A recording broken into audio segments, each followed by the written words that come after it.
Que el Señor esté con ustedes. Proclamación del Santo Evangelio según San Juan. En aquel tiempo Jesús dijo a los fariseos: Yo soy el buen pastor. El buen pastor da la vida por sus ovejas. En cambio, el asalariado, el que no es el pastor ni el dueño de las ovejas, cuando ve venir al lobo, abandona las ovejas y huye. El lobo se arroja sobre ellas y las dispersa, porque a un asalariado no le importan las ovejas. Yo soy el buen pastor, porque conozco a mis ovejas y ellas me conocen a mí, así como el Padre me conoce a mí y yo conozco al Padre. Yo doy la vida por mis ovejas. Tengo además otras ovejas que no son de este redil y es necesario que las traiga también a ellas. Escucharán mi voz y habrá un solo rebaño y un solo pastor. El Padre me ama porque doy mi vida para volver a tomarla. Nadie me la quita. Yo la doy porque quiero. Tengo poder para darla y lo tengo también para volverla a tomar. Este es el mandamiento que he recibido de mi Padre. Palabra del Señor. Celebramos hoy el cuarto domingo de la Pascua y podemos decir que hemos sido pasados por agua. No solamente por la lluvia, que todo este día ha estado súper abundante, sino porque como parte de la celebración pascual es recordar que hemos sido bautizados en el Espíritu de Jesús, no solo para librarnos de nuestros pecados, sino para darnos la fuerza de hacer, en nombre de Él y con la fuerza de su Espíritu, lo que nos toca hacer a los creyentes, a los cristianos, en este momento de la historia. Hoy se centra la reflexión sobre la figura del buen pastor, porque la iglesia toda debe ser también pastora a imagen del único y verdadero pastor que es Jesús. Así es que la reflexión sobre el pastoreo nace de Jesús, pero habría que decir que es anterior a Jesús esta imagen. Pues en el pueblo de Israel ya ver al líder como un pastor era una cosa conocida.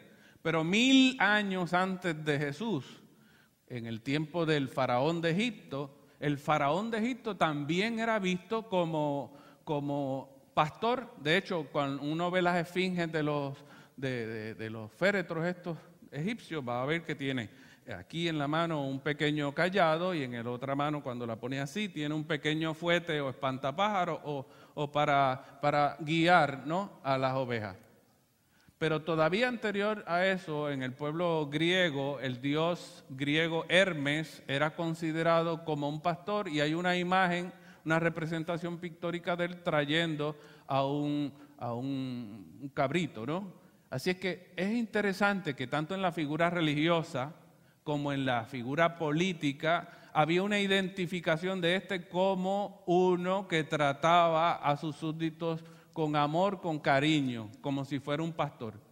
Había como un tipo de contrato social entre los súbditos y los líderes donde esperaban un trato de cercanía y de afecto de aquellos que eran sus líderes, que se preocupara personalmente por ellos, que fuera un signo de unidad y de identidad y que fuera un signo de protección. Interesante, porque esa imagen que es antigua y anterior a Jesús, Jesús va a trabajarla para que se vea cómo es que no solo Él es pastor, sino todos los que con Él participamos de esa gestión pastoral. Que de hecho en la iglesia decimos la pastoral de esto o la pastoral de lo otro.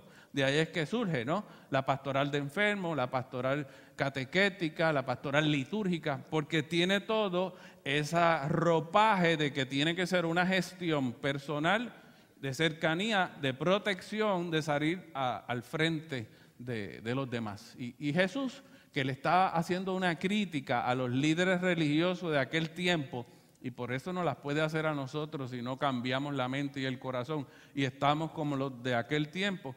Jesús les dice: yo soy el buen pastor. La traducción correcta no es que yo soy el buen pastor como hay otros muy buenos pastores también. Esa no es la traducción correcta. La traducción correcta debe ser, yo soy el perfecto pastor. Lo que pasa es que al traducirla, buscar traducciones a lenguajes entendibles, pues se hace un poco complicado. Entonces, Él no es solamente un buen pastor, Él es el extremo de lo que es ser un buen pastor. Así es que, ¿en qué consiste que es un pastor extremo? En que Él da la vida. Y entonces es interesante, en aquella cultura, pues sí, nosotros esa cultura no la conocemos porque nosotros pues no tenemos así ovejas. Cuando queremos carne de oveja ya viene cortadita y empaquetada y es más fácil, ¿no? Pero en aquel tiempo la economía familiar estaba basada en que algunas personas en la comunidad tuvieran unas 30, 40 ovejas. No eran tantas porque cuando eran pequeñas sería para la familia y para la aldea, aunque quizás no daba para vender para otros sitios. De allí sacaban la lana, la leche, y cuando ya por alguna razón esa oveja no servía, pues la sacrificaban. Pero no era la principal fuente de carne porque ella producía mucho. Además que se estableció una relación entre las ovejas y los pastores muy cercana. Por ejemplo, en el sitio de donde es Jesús, en Galilea, el que tenía un grupo de ovejas, entre 20 y 30 ovejas, podría que las metiera a su casa para la hora de acostarse a dormir. Porque la casa no era así como nosotros tenemos casas así. Era una casa muy básica que quizás el piso era de tierra, la letrina estaba afuera, la cocina estaba afuera. Y lo que era el perímetro se usaba para varias cosas, era de múltiples usos, diríamos hoy. ¿Ves? Y entre los múltiples usos que se tenía a la hora de acostarse, ahí se acostaba todo el mundo, no había calefacción, metían a las ovejas. Los nenes se acostaban con las ovejas, la pareja de esposos también con las ovejas. Era una relación cercana, afectiva, ¿no? Ellas calentaban, ellos las querían.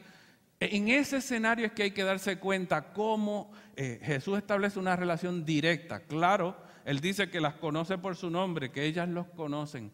En aquel contexto se entiende esa cercanía, esa familiaridad, esa interrelación. Por eso no es nada nuevo la idea de que el líder político o religioso fuera el pastor. Pero lo que es nuevo es que este pastor está dispuesto a entregar la vida. Si era un montón de ovejas muy grande que no cabía en la casa y este era un empresario, pues entonces por la noche contrataba a una gente que se encargaba de cuidar las ovejas y espantar los lobos, ¿no? Pero obviamente, una cosa es que tú me contrates para cuidar las ovejas y espantar los lobos, pero si es que los lobos me van a atacar a mí, entre yo y la oveja, que se vaya una que otra oveja, mañana resolveremos, ¿no? No hay intención, a nadie se le ocurre pensar que a esa persona se va a arriesgar a enfrentar al lobo. Que la verdad es que el lobo no atacaba solo, atacaban 2 o 3 lobos. ¿Ves? Así es que lo que Jesús está diciendo suena ridículo para aquella gente que lo está oyendo. No es una cosa que causa poco contraste, es un cuestionamiento. Yo soy el pastor perfecto. Yo no soy un asalariado. Yo a cada oveja las trato como personas que son, en su individualidad, en su mismicidad, en su gran misterio. Con ellas yo establezco una relación personal y yo estoy dispuesto a dar la vida por ella. Entonces eso hace un cambio en la manera de nosotros ver a Jesús, que ciertamente es nuestro pastor, pero también es modelo de lo que nosotros tenemos que ser. Porque nos gusta la imagen de que Jesús va, nos busca, nos ve estropeado en la vida, nos abraza, nos carga, nos lleva otra vez a la casa y allá nos trata y nos alimenta. Esa imagen está bonita y está bien, no tiene ningún problema. Lo que pasa es que después Jesús espera que ese que ha sido lastimado por la vida se levante con entusiasmo, convencido del amor que mueve a Jesús, y con el mismo espíritu que Jesús tiene dentro de él, entonces él o ella salgan a hacer esa gestión por otros.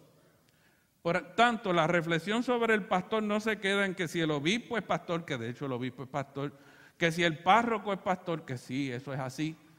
que si el diácono o los líderes también tienen una gestión pastoral, todo eso es cierto, es que esto tiene un efecto en ti y en mí a nivel personal. Cada uno de nosotros también somos discípulos, somos misioneros, ejercemos un tipo de pastoreo, que es una manera de decir, es un término que dice, yo estoy dispuesto a salir, a encontrar a los demás, a cargarlos, a animarlos, a guiarlos, no porque soy superior a ellos. No, aquí no se elabora el que el pastor está arriba y las ovejas están abajo. Y de hecho, si hay peligro, que se sacrifique una que otra oveja, no al pastor, porque es difícil tener un pastor. Y es más fácil tener muchas ovejas. Eso no es lo que Jesús está diciendo. Jesús está diciendo todo lo contrario. Si alguien se tiene que sacrificar, ¿quién es? ¿El pastor o las ovejas? El pastor es lo que Jesús dice. Ah, esto es otra cosa. Porque eso me aplica a mí.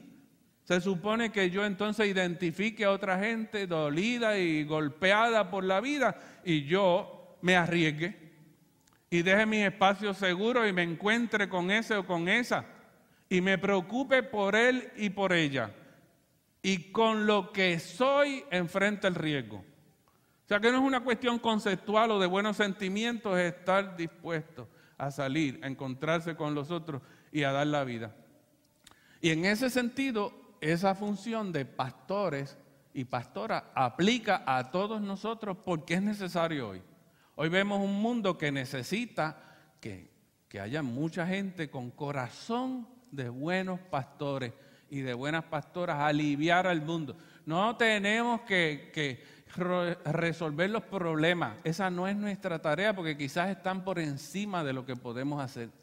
Pero sí tenemos que salir a encontrar la gente para establecer relaciones personales, identificar al otro en su mismicidad, apreciar su grandeza y comunicarle nuestro interés de entrar en contacto con él y caminar juntos. Hoy vemos aquí, por ejemplo, en los Estados Unidos, ¿sabe cuánta gente muere por sobredosis? 20,000 personas al año, sobredosis de droga. La mayoría son blancos. La mayoría no son la mayoría no son de las minorías. Es un país sufrido también, que requiere la respuesta de todos los que aquí convivimos, porque todos somos hermanos y ante el dolor las fronteras deben desaparecer.